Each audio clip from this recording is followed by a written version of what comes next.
kita kepada Tuhan. Mari Miss mengajak kita bersama-sama menyanyi dalam lagu Kau Mengenal Hatiku.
Hari ini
Shalom anak-anak, saatnya kita akan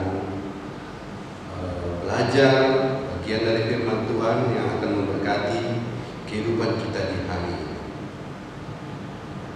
Sebelum kita membaca bagian firman Tuhan yang akan kita renungkan bersama, saya mengajak untuk seluruh peserta didik berdoa bersama, mohon kekuatan dan hikmat daripada Tuhan, dan supaya apa yang kita pelajari di hari ini boleh mendatangkan berkat bagi kehidupan kita masing-masing. Mari saya ajak kita semua untuk satu di dalam doa. Kita berdoa. Ya Allah Tuhan kami, terima kasih untuk kesempatan yang indah hari ini. Kami boleh lagi membaca dan merenungkan bagian firman Tuhan yang akan menuntun kami dalam menapaki kehidupan yang Tuhan kenankan kepada kami. Tuhan, kami sadar kami penuh dengan keterbatasan, dan biarlah Engkau kuduskan kami, hati kami, pikiran kami, dan biarlah kami dituntun oleh Roh Kudus untuk memahami apa kehendak Tuhan lewat bagian firman Tuhan sebentar. Terima kasih Tuhan. Dalam nama Yesus Tuhan kami berdoa. Haleluya. Amin. Baik, peserta didik yang berbahagia, hari ini bagian firman Tuhan yang akan kita renungkan ada beberapa bagian firman Tuhan, tetapi yang bertemakan tentang kerendahan hati. Itu rendah hati ya. Mari bersama-sama kita membuka Alkitab kita, firman Tuhan. Kita buka kitab Lukas. Kitab Lukas pasal yang ke-18 ayat 9 sampai yang ke-14. Sekali lagi, Lukas 18 ayat 9 sampai ayat yang ke-14. Kalian bisa membaca dalam hati atau bisa juga bersuara lebih bagus, tetapi saya akan membacakan untuk kalian semua saat ini. Lukas 18 ayat 9 sampai 14. Perumpamaan tentang orang Farisi dengan pemungut cukai. Dan kepada beberapa orang yang menganggap dirinya benar dan memandang rendah semua orang lain, Yesus mengatakan perumpamaan ini. Ada dua orang pergi ke bait Allah untuk berdoa. Yang seorang adalah Farisi dan yang lain pemungut cukai. Orang Farisi itu berdiri dan berdoa dalam hatinya begini, Ya Allah, aku mengucap syukur kepadamu karena aku tidak sama seperti semua orang lain.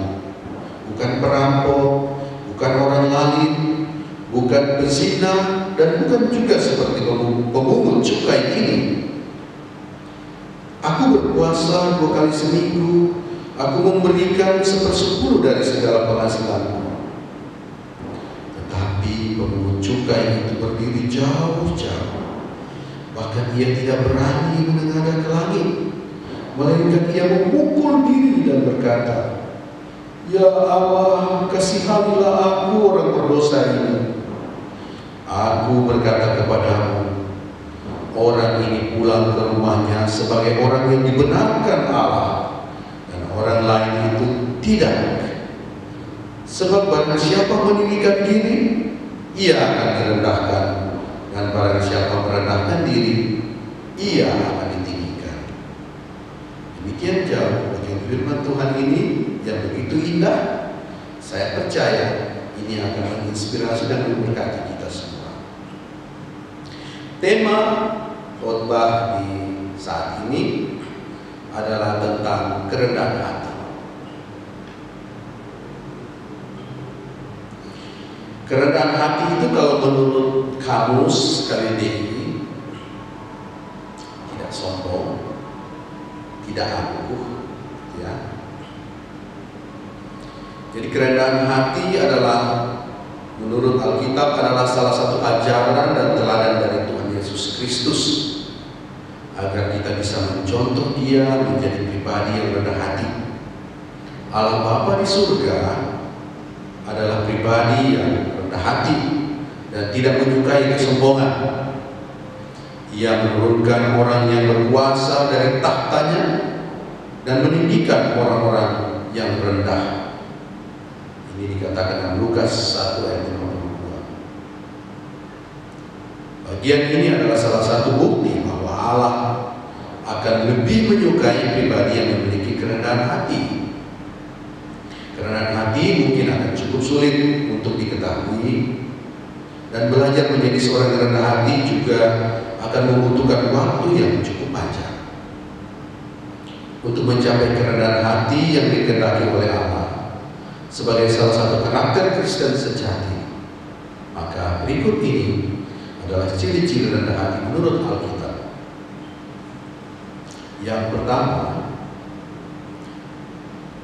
Ciri yang pertama adalah terus mau belajar.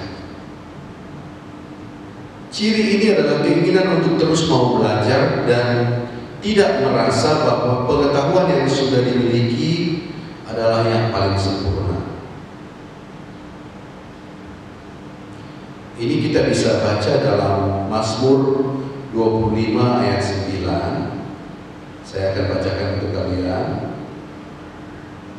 Mazmur 25 ayat 9 dikatakan, Ia membimbing orang-orang yang rendah hati menurut hukum, dan Ia mengajarkan jalannya kepada orang-orang yang rendah hati. Sini menunjukkan bahwa orang yang rendah hati itu selalu punya keinginan untuk terus mau belajar, sehingga Tuhan selalu memberikan didikan ajaran kepada orang-orang yang rendah hati. Orang yang rendah hati menunjukkan bahwa ia bukanlah pribadi yang paling sempurna yang memiliki segala-galanya. Ia tetap mau belajar karena ia merasa bahwa sebagai seorang manusia dirinya tentu memiliki banyak kekurangan yang harus diatasi dengan cara belajar atas sesuatu yang bisa membantu ia mencapai yang ia inginkan. Yang kedua, yaitu ciri orang rendah hati itu mau mendengarkan orang lain atau tidak bebal. Amsal 23 ayat 9 saya akan bacakan.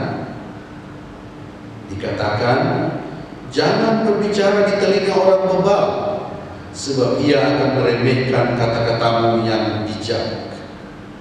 Orang bebal itu berarti orang yang tidak rendah hati, orang yang tinggi hati, orang yang keras kepala, tidak mau mendengarkan orang lain. Keinginan untuk mau mendengarkan orang lain juga berarti bahwa kita tidak mengutamakan pendapat atau opini kita sendiri.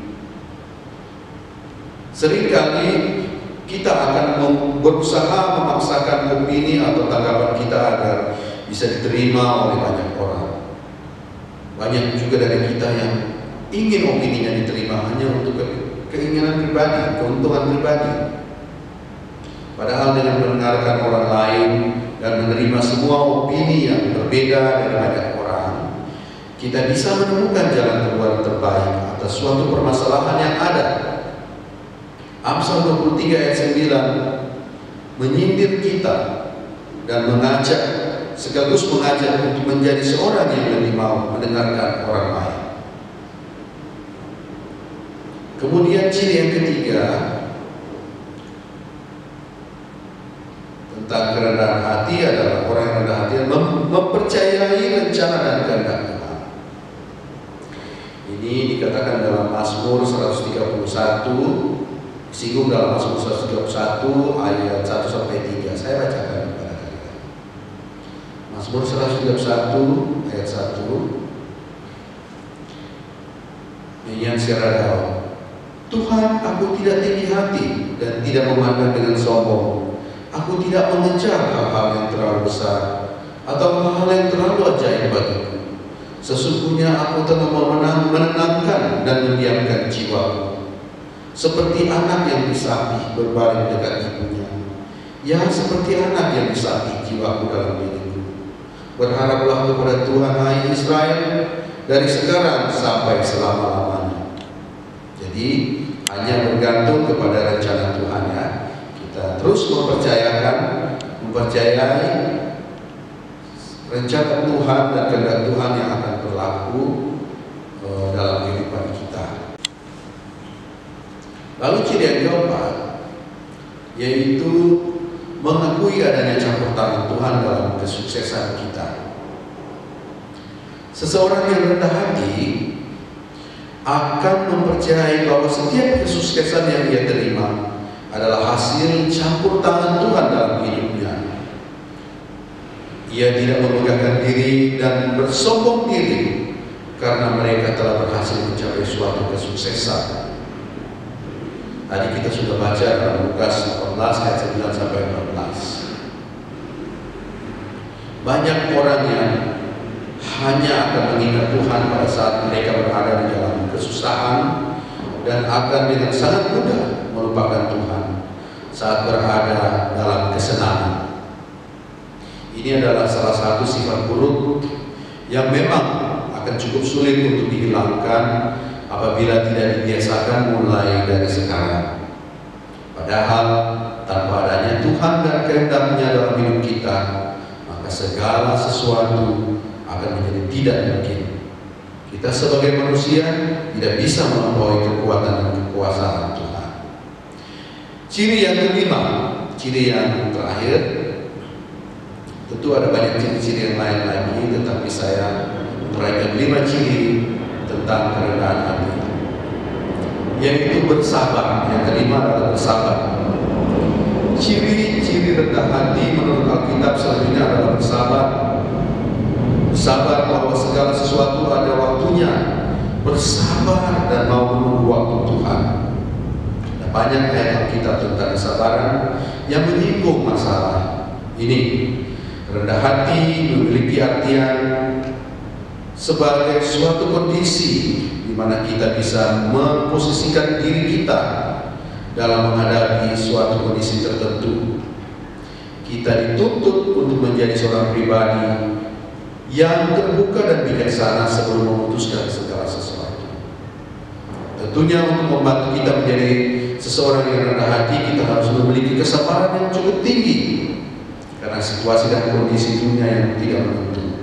Yesus sendiri dalam pengajarannya dengan penggunaan perumpamaan atau ilustrasi Alkitab seringkali mengajak kita untuk mau mengasihi musuh kita sekalipun dan bahkan mengampuni sesama yang telah berulang kali berbuat dosa kepada kita.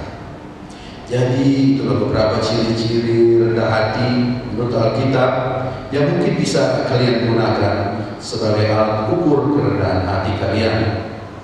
Memang akan sangat sulit untuk menilai diri sendiri, tapi hal ini perlu dipelajari secara perlahan agar kita bisa menjadi seseorang yang lebih baik, yang bisa menjalankan tugas orang Kristen sebagai garam dan terang dunia dengan lebih baik.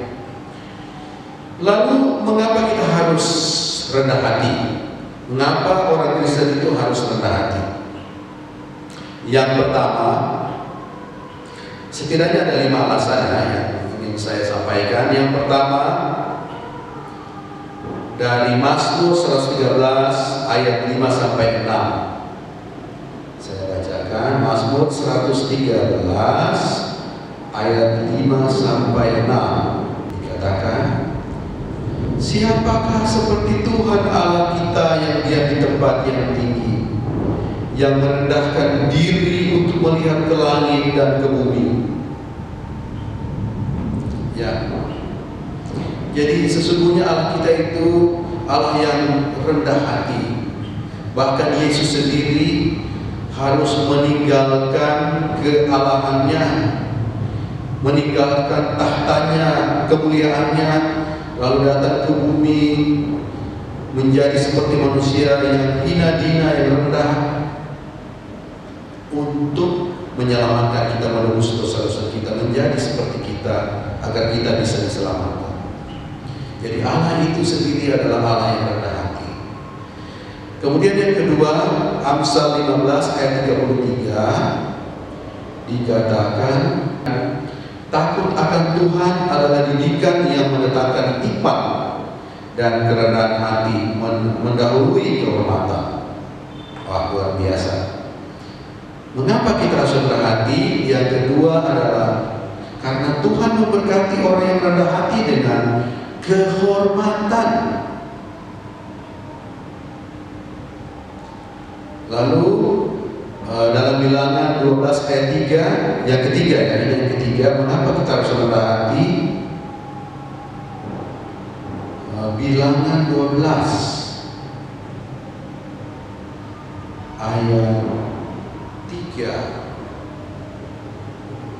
Adapun Musa ialah seorang yang sangat lemah, yang sangat lembut hatinya, lebih dari setiap manusia yang di atas muka bumi. Bilangan 12 ayat 3 ini Allah membenarkan orang yang rendah hati.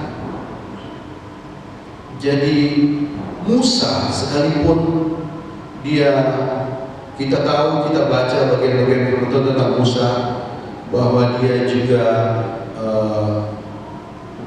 membuat kesalahannya. Dia pernah membunuh orang Mesir. Dia juga pernah, Tuhan suruh tidak memukul, Tuhan suruh untuk menyuruh keluar air dari batu karang, lalu karena dia sudah tidak tahan, lalu dia memukul batu karang, lalu keluar air, dan pada akhirnya Tuhan tidak mengizinkan dia masuk tanah Kanaan. Tetapi Bilangan 12 ayat 3 di sini, karena kerendahan hati Musa, maka Allah membenarkan dia. Jadi orang yang rendah hati itu akan dibenarkan oleh Tuhan. Kemudian yang keempat, mengapa kita harus rendah hati? Mari kita lihat Matius 23 ayat 12. Matius 23 ayat 12 dikatakan, barang siapa meninggikan diri, ia akan direndahkan, dan barang siapa merendahkan diri, ia akan ditinggikan. Tuhan meninggikan orang yang rendah hati, sebaliknya merendahkan mereka yang meninggikan diri. Lalu mengapa kita harus rendah hati? Yang kelima, Amsal 11 ayat, mari kita baca Amsal 11 ayat 2, bukan ayat 12 kan? Jikalau keangkuhan tiba juga cemooh, tetapi hikmat ada pada orang yang rendah hati. Jadi kepada orang yang rendah hati Tuhan menganugerahkan hikmat. Ya, anak-anak sekalian, ketika orang dianugerahi hikmat dari Tuhan, ada janji-janji Tuhan yang luar biasa, sebagaimana diuraikan dalam Amsal 3 ayat Amsal 3 dikatakan bahwa hikmat itu lebih berharga daripada emas permata. Lalu umur panjang ada tangan kanannya, kemudian kekayaan, kehormatan terlalu banyak, bahkan dikatakan ia akan menjadi sandaran bagi orang lain, dia akan menjadi berkat bagi banyak orang. Dan ini karena orang itu memiliki hikmat yang daripada Tuhan. Dan untuk mendapatkan hikmat itu diawali dengan hikmat itu disediakan bagi orang-orang yang rendah hati. Tentu orang yang rendah hati itu adalah orang yang selalu takut akan Tuhan. takut akan Tuhan adalah perubahan hikmat. Tapi orang yang takut akan Tuhan biasanya hidupnya, ciri-cirinya adalah orang itu rendah hati. Nah, saudara didik yang saya kasihi dalam Tuhan, kita perlu menumbuhkan sikap rendah hati dalam kehidupan kita. Khususnya kalian yang masih bertumbuh, yang masih muda, harus terus menumbuhkan sikap rendah hati. Ada langkah-langkah, Mister baca dari artikel, langkah-langkah untuk menumbuhkan sikap rendah hati yang tentunya sesuai dengan firman Tuhan. Yang pertama, yaitu usahakan untuk selalu bertanya dan meminta dikoreksi oleh orang lain. Selalu selalu suka bertanya, tidak enggan bertanya, tidak gengsi bertanya, dan selalu minta dikoreksi oleh orang lain. Itu yang pertama. Lalu langkah yang kedua untuk menumbuhkan sikap rendah hati, kita berusaha untuk tidak langsung membela diri saat dikritik, tidak membela diri di saat mendapat kritikan, tetapi dengan sikap ikhlas dan terbuka kita menerima kritikan. Kemudian langkah yang ketiga untuk menumbuhkan sikap rendah hati, yaitu membangun rasa empati kepada orang lain. Rasa empati ini maksudnya berusaha untuk memahami orang lain, turut merasakan apa yang dialami orang lain. Misalnya jika seseorang mengalami duka cita, kita ikut berempati dengan orang tersebut, ikut merasakan, turut merasakan duka yang dialami oleh orang itu. Tentu bukan hanya sekedar ucapan, tetapi kita menunjukkan rasa empati kita kepada orang itu dengan memberikan perhatian atau apa saja, atau kepada orang yang miskin, orang yang butuh makanan, orang yang butuh pakaian. Kita menunjukkan empati dengan berbagi pakaian kepada orang itu, berbagi makanan. Itu yang ketiga. Lalu langkah yang keempat, menjadi pendengar yang baik.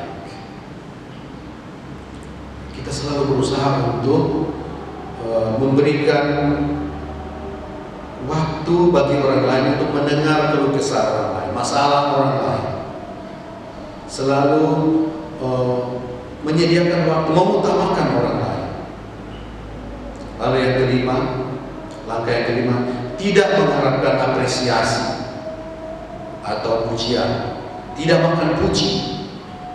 Jadi ketika kita melakukan hal-hal yang baik, yang sesuai dengan firman Tuhan, tidak usah menunggu pujian atau apresiasi dari orang lain. Kalau orang tidak memberi apresiasi, tidak perlu kita kecewa. Kita melakukan semua itu seperti untuk Tuhan. Dan kita juga bisa melakukan itu karena anugerah daripada Tuhan sendiri. Ya, itu yang kelima. Ya, langkah yang keenam untuk menumbuhkan sikap rendah hati, yaitu sadar diri atau tahu diri.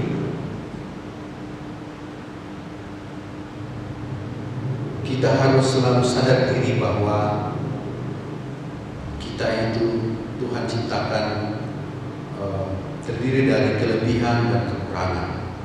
Kita harus selalu tahu diri bahwa kita memiliki banyak kelemahan, sehingga kita tidak berlebihan percaya diri dan cenderung untuk sombong diri. Orang yang rendah hati cenderung bersikap sederhana terhadap peran diri sendiri, tak menganggap dirinya lebih baik dari orang lain, dan selalu tahu diri. Dia sadar bahwa setiap orang memiliki banyak kelemahan dan keterbatasan, sifat selalu ingin tampak lebih dari orang lain, dan keangkuhan umumnya mendorong seseorang untuk selalu ingin mendapat pujian dan perhatian. Padahal sesungguhnya pujian ialah saat kita bisa menempatkan diri di mana kita berada tanpa memaksakan kehendak untuk mendapat pujian. Sebab pada beberapa kesempatan pujian itu adalah bonus. Di sisi lain, pujian bisa berarti jurang kebinasaan, karena bisa menjadikan seseorang besar kepala dan merasa puas seketika. Maka dari itu, saat mendapat pujian, ada baiknya untuk selalu rendah hati dan menganggapnya sebagai motivasi untuk mempertahankan sisi baik dari apa yang telah dicapai. So, tetaplah rendah hati seberapapun tinggi kedudukan kalian. Tetaplah percaya diri seberapapun kekurangan yang ada pada kalian. Tetaplah bersyukur dalam segala keadaan. Matius 11 ayat 29 mengajak kita untuk, saya akan membacakan ayat ini untuk menjadi penutup dari penjelasan bagian firman Tuhan tentang kerendahan hati. Matius 11 ayat 29. Pikulah kuk yang kupasang dan belajarlah kepadaku, karena aku lemah lembut dan rendah hati, dan jiwamu akan mendapat ketenangan. Kuk yang dimaksud Tuhan di sini adalah segala perintah-perintah Tuhan, aturan-aturan Tuhan, dan Tuhan berjanji ketika kalian memikul kuk yang Tuhan berikan, kalian akan mendapat ketenangan, karena kuk yang Tuhan berikan, Tuhan pasang itu tidak berat, dan kita harus belajar terus daripada Tuhan sendiri tentang lemah lembut dan rendah hati. Demikian firman Tuhan di hari ini.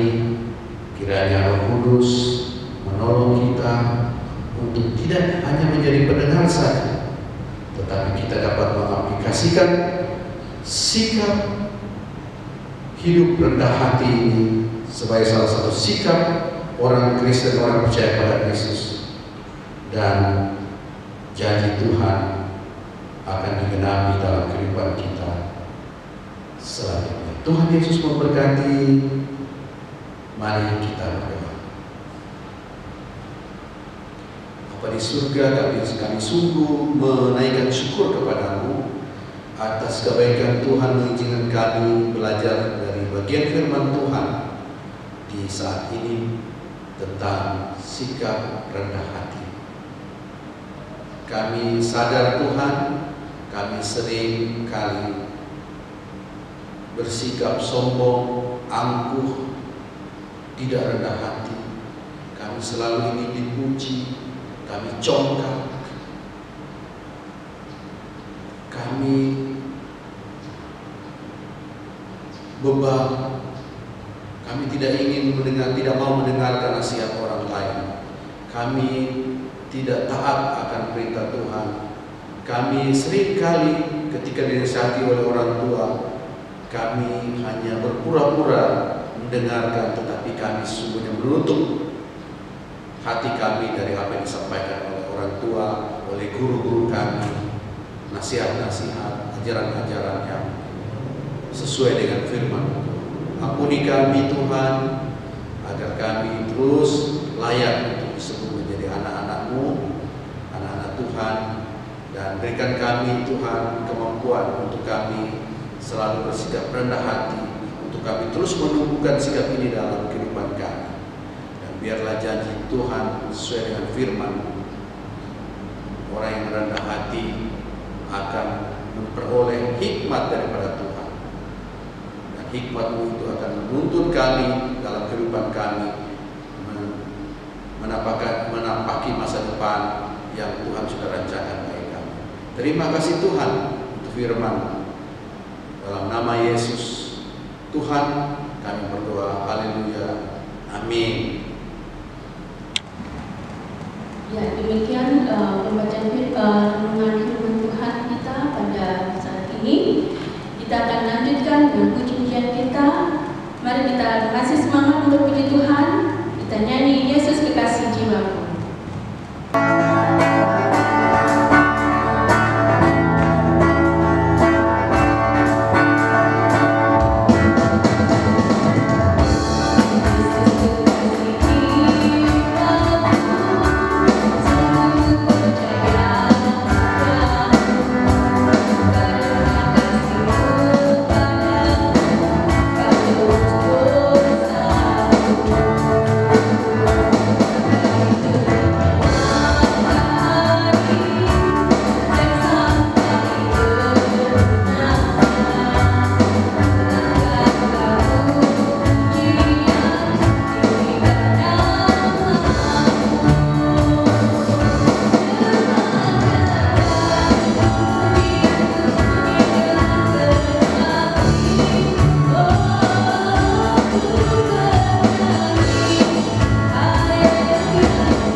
Terima kasih ya Tuhan Yesus untuk penyertaan-Mu bagi kami semua, anak-anak dari kelas 7 sampai kelas 9 beserta Miss dan Mister yang telah beribadah ini. Biarlah kami boleh diberkati dengan puji-pujian dan juga pemberitaan firman Tuhan di saat ini.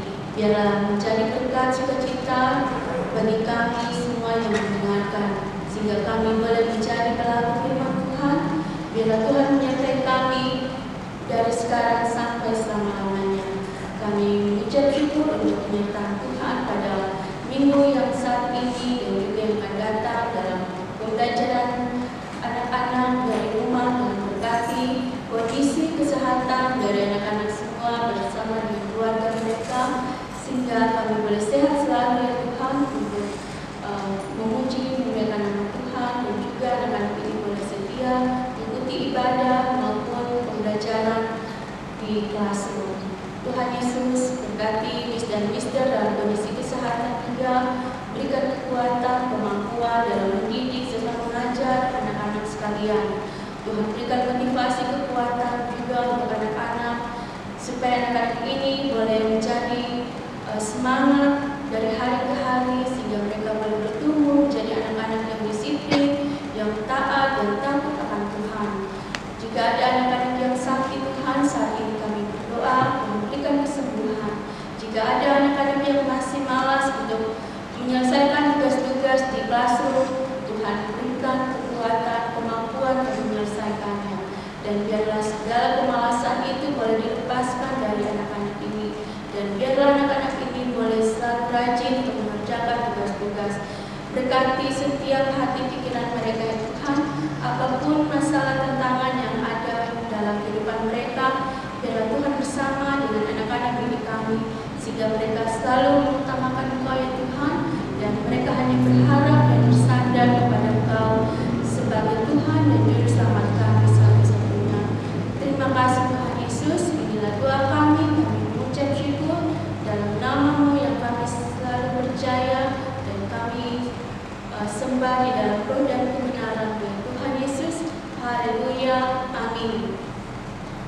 Baik-baik anak-anak, terima kasih untuk partisipasinya dalam ikut ibadah ini. Shalom, selamat beraktivitas.